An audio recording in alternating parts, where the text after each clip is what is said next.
राजा दशरथाने श्रीरामांचा राज्याभिषेक करण्याचा निर्णय घेतला होता. संपूर्ण अयोध्या आनंदात होती.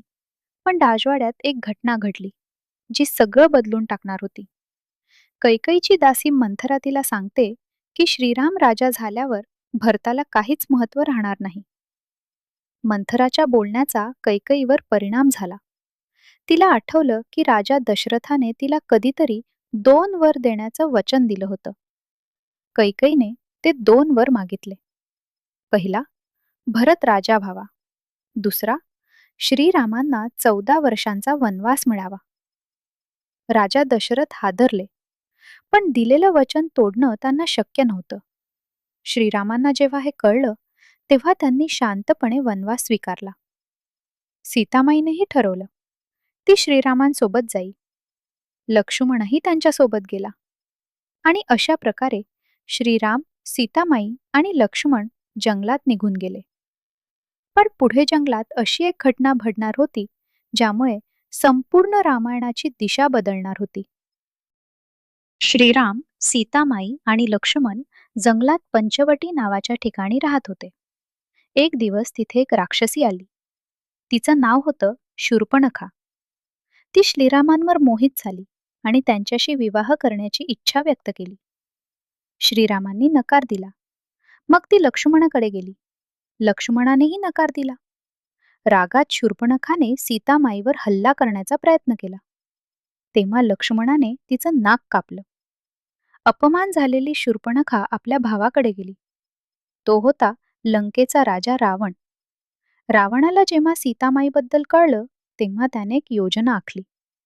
त्याने मारीच नावाच्या राक्षसाला सुवर्ण मृगाचं रूप घ्यायला सांगितलं. सीतामाईला तो मृग खूप सुंदर वाटला. तिने श्रीरामांना तो पकडून आणायला सांगितलं. श्रीराम त्याच्या मागे गेले. थोड्या वेळाने मृगाने श्रीरामांच्या आवाजात मदतीसाठी हाक मारली. सीतामाईने लक्ष्मणाला श्रीरामांच्या मदतीला पाठवलं. आणि त्या क्षणी रावण साधूच्या वेशात आला.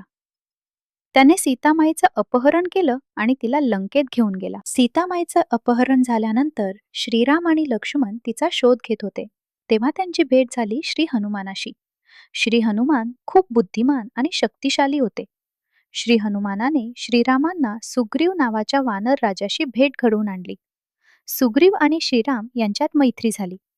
श्रीरामांनी सुग्रीवाला त्याचा भाऊ बालीपासून मुक्त केलं. यानंतर सुग्रीवाने आपल्या वानर सेनेला सीतामाईचा शोध घेण्यासाठी पाठवलं.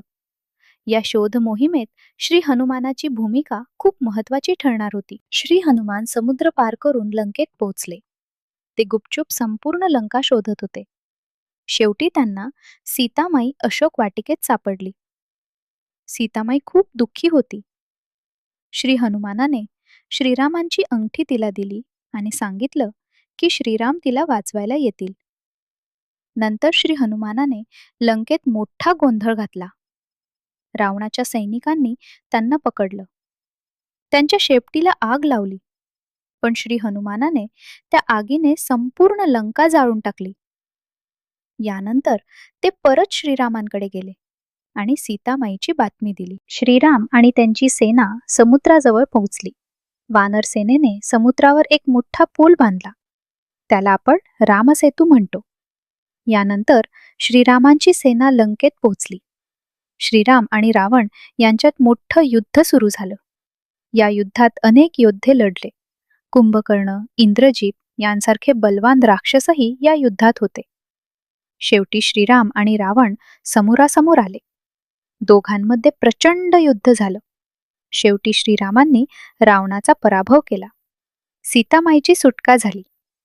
यानंतर श्रीराम, सीतामाई आणि लक्ष्मण अयोध्येला परत आले.